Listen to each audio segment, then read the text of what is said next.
Well, I was wondering how I can address conflict with my husband without making him feel criticized. Or another Hmm. way I could say it is, how can I address any kind of disagreement with him when any conflict at all, whether big or small, seems to trigger him and he thinks I'm being critical, he thinks I'm thinking the worst of him, and I Hmm. feel like he views me like a big scary monster. And I think Well, I that can tell you what, I'm not. Charity, you sound pretty scary to me. I mean, I'm sitting there shaking my boots. I don't I know. know. I Does he really see you as a big scary monster? I think so because even I've said things before trying to be a compliment, and I have Hmm. to, like, he'll get defensive, and then I'll have to tell him, wait a second, are you thinking I'm thinking badly of you? Because I'm telling you that my heart is the exact opposite. I'm thinking well of Oh, you. that's And great. I think That's it a might have wonderful to, thing to do. yeah, Did he? And when you do that, does he? Does it help? Does he go, "Oh, good to know"? yeah. Sometimes Yeah. it helps, but Okay. other times I feel like he's like stuck in this downward cycle, Yeah. and Yeah. I don't know That what to happens. do except to leave him alone. Okay. Well, tell me. Sometimes leaving him alone might help, but I hope we have some better suggestions for the big picture. Tell me what you have tried and give me an example. What would be an example of this where you run into this problem, and then tell me what you and or you and he have tried. Um, oh geez. Well, like I told you, I have tried, like, maybe if I say something, like, say we're in the kitchen and making dinner, and I say something about organizing the kitchen, and I can Like tell what? he looks Like what? Can angry. you no, hold on. Um, okay, Say like it if to I me just like you would if say I it. Let let's pretend I'm okay, him for so a moment. I'm in the kitchen, I'm doing what I do, which is not much that's very helpful, but okay, I'm floating along and you say what? And you say what? I might just tell him something like, so we have three little kids, 3, 5, and 7, and so I might say something to him like, "Oh, I just wanted to let you know, to make things easier, I decided to put the little kid forks in the lower drawer in the kids drawer instead of the regular silverware drawer." And then he Oh, might all of a sudden get really quiet and look angry. mm. And I'll say, "Hey, sweetie, what's the matter?" He's like, "Well, didn't you even notice I just cleaned the kitchen and I just put all the dishes away and I just feel like you're criticizing me." Oh, and he'll say it that directly. Yeah. Oh, And okay. sometimes and it seems to come in phases. I mean, he's not All like right. this every day, but like Okay, and when like a well few let, times, let like let's a couple let's times a stay with the month. moment. Let's stay with the moment when he is. So when and he says that, Okay. then what do you say? What do you try at that point? Um, well, I say, lately I've been listening to a lot of your videos, and so Hmm. I've been trying to be very conscious and aware of when this is happening, and I will Yeah. point it out immediately as soon as I'm aware that he's feeling criticized. I will say, I think you're feeling criticized again, and that's not at all how I meant it. I'm Okay. just trying to communicate, a family routine, a family schedule has nothing to do with you. I'm not thinking badly of you. And half of the time, he will calm down, Okay. and half of the time, he won't. Okay. One of the things you're doing, which is, at some point we need to do, which is to kind of clarify. You want him to hear you about how you're not doing what's making him feel bad, right? You want him to understand that, Right. right? Okay. Which is a great thing, and we need to get to. Generally speaking, that's that's a great thing we need to get to, but it's not maybe sometimes the the best first step we can take. Okay. Now, here's what I mean by that. If you think of every time you are going to get somebody to understand you and understand what you're meaning, which I totally get, okay? That's exactly what resolution has to ultimately come to, where we understand each other. But the focus here, and I want everybody to hear this, the focus there is you want him to hear you, right? Right. Because you think that's going to be helpful. Of course, it's going to be helpful. Somebody thinks you're against them, and Right. you're like, no, I'm for you. Okay, that's really, really helpful. But it's a little bit like, okay, if you pick up your phone and you dial somebody's number, Yeah. okay, then think of telling them what you want to tell them while the phone is dialing. Okay. They're not listening yet, right? Right. Now, here's the trick. Here's the neurological trick. Here's the emotional trick. You want him to hear you so he will feel better. Okay. I get it. And it's something we all have to learn. It's not easy. It's not simple. It's not, a lot of times we've never even experienced it. So we don't know, or seen it. So we don't know how to do it. You want him to hear you so he feels better. But people never hear us if they are upset Right. until they feel heard first. Right. Okay. So I want you to be him for a second. I'm going to be you. I want you to be him. And I say, hey, just heads up. I decided to put the in fact, this is ingenious what I did. I saw it on Oprah. If you put the kids, if if you put the kids' forks down there where the little people are and the big forks up here, a couple of great things happen. We don't get them mixed up, and I'm not stabbing myself in the nose with a little bitty plastic fork, and the little people can reach them, and so we don't get them all mixed up. So that's the memo for today, honey. And he says what? And then what does he say, or what do I say? Yeah, you be him. That. No, I was you. Oh, okay. I'll be him. Okay, now you're gonna be him. Well, he'll You're just be feeling silent. Okay, but you I said he won't say actually. anything. I'll just stand there and look angry. I'll stand there and look angry. Okay, we'll choose that one. I'll say, I'm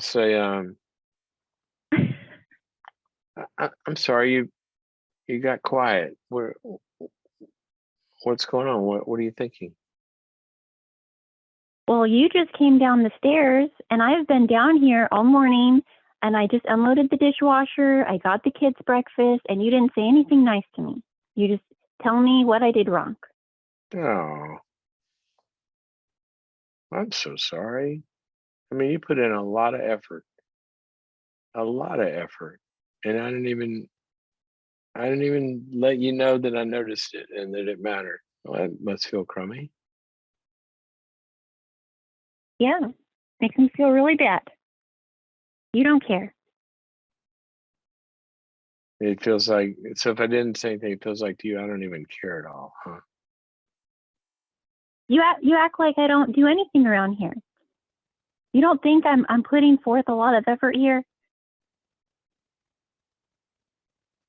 Oh my gosh, you're feeling like really unappreciated. Like I'm not even noticing. That's terrible. I mean, that's got to feel awful, especially when you're trying so hard. I'm so sorry it feels that way.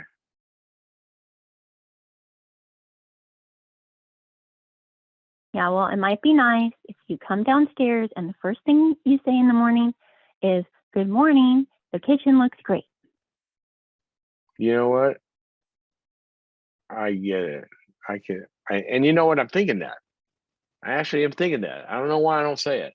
I do notice stuff you do, and I guess I'm thinking about something else or whatever. And I am going to start to try to remember to let you know what I'm thinking, because I bet I'm thinking a lot of good things about you that you're not aware and I'm not saying them. Thank Okay, you. well, good. Yeah. Thanks. Thanks. And you know what? And if I do, because it's gonna, I'm clueless sometimes too. Um, if I don't do it, do what you just did. That was really, really helpful. Remind me or tell me how you're feeling. If you're Okay. feeling ignored, I really want to know if you're feeling ignored Okay. because Well, I I got to sure go don't to want work to do now. that. Okay. Well, again, Okay. thanks for cleaning up. Thanks for cleaning up the kitchen. That was awesome. All right. All right. See ya. Now, try that. Yeah. I've tried something Yeah. similar, and I guess I can work on it because I Yeah. do tend to Wait a forget minute. That didn't to tell that him didn't first thing in the oh, is morning. that what you okay. Oh, I understand that. And you're gonna fail. And I gave you I do permission to forget. fail, right? I told you I'm gonna forget Yeah. sometimes, Remind but me. when I do, remind me. Because my hunch is, and that's one part of the solution. Okay. And I'm gonna get a lot of angry emails. Well, I tried that and I'm married to a narcissist and all he does. But look, I know I understand that happens too. But even when we treat, and I'm not saying this about your husband, I'm thinking of all sorts of other scenarios, but even even the treatment for half of the, not numerically half, but half of the pool of even really narcissistic people, what all of the experts and all of the research in the world is, you have to lead with empathy before you even fix the grandiosity. And so Okay. even it changes the neurology. One of the things we know from neuroscience is that it takes somewhere, oh, by the way, for marriage research, okay, guys, this will blow you away. In fact, if you're interested in this marital communication stuff, go get our 2-hour webinar. Go to boundaries.me/marriage, and I've got a 2-hour event that covers a lot of this stuff in depth and how Oh to yeah, do we it. watched the last one last month Oh, together. good. Good, good, He good. liked Go it. back through it. Good. Go back through it. And this time ask him what stands out in here for you that maybe would help you with sometimes, the feeling criticized stuff. So make it specific. But here's what I was going to mention about that, Charity. Uh, and you'll probably remember this, but for everybody else, the marriage research shows that happy marriages, okay, and even don't even call them happy, successful marriages, they have it's like you can statistically measure it, and they've done this in gazillions and gazillions of cases, that it takes for a marriage to thrive, there's a there's a pool, sort of like a tone pool. These are your marriage, stuff is floating around in the pool, and that pool has got to be made up, just like water is H2O. It's got to be made up of a mixture of 5 to 1 positive comments to 1 negative. Okay. Five I'd heard that positive, before, but I didn't know if yeah. that was true. That is true. It is actually, that's science. That's not opinion. Now, everybody knows, oh yeah, Okay. well, optimistic people will fare better in life. They absolutely do. I mean, there's no doubt about that. If you see the half glass full, you will do better in life. Period. I mean, that has just been measured more than anything. Okay. It's probably why attorneys, for example, no, and okay, we can joke about attorneys, but scientifically, one of the most depressed professions when they do the research. And when you think about that, a lot of their brains are trained to be pessimistic. What does an attorney do? When they make a contract, Mm. they think of every possible scenario that somebody's going to screw you. So they're writing and they're seeing potential problems. Now they're just, and then when we look at life like that, the glass is certainly half empty or more, then that does a lot of stuff. Well, marriage too. Yeah. Anyway, I've gone way past your initial question, but I hope that's helpful to you. And Yes. try I it will and work on that. see what happens. And I appreciate your spirit. And how you're approaching all this. So thank you for your call. Oh gosh. Relationships. I was saying earlier in the show, we live in a world um, where, oh, by the way, Charity, I'm so sorry. I didn't even get to the rest of what I was going to tell you, but I wanted to tell everybody this. All I was talking about there was the way that you interact with him. But there's a bigger issue here also, or I should say, another big issue here also, and that is your your husband. It sounds like has got some some hurt and woundedness that he carries around inside of himself that he would have whether or not he ever met you. Because if he hears neutral things as painful or hurtful, generally that says that we have some woundedness inside of us, and neutral things are pushing buttons and triggering old wounds or old hurts or old structures inside.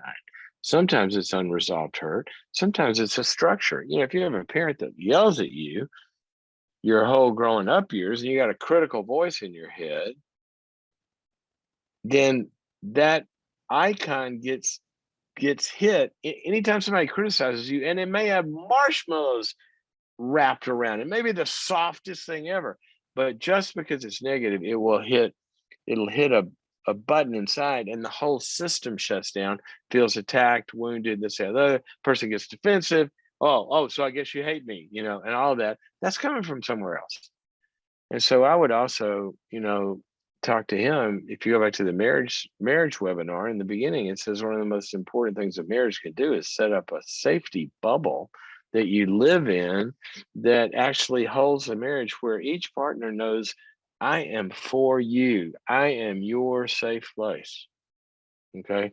This is the safest place you can be on earth. Now, from that safe place, I can also say to you, I'm for you. And I worry about some of the hurt you're carrying around.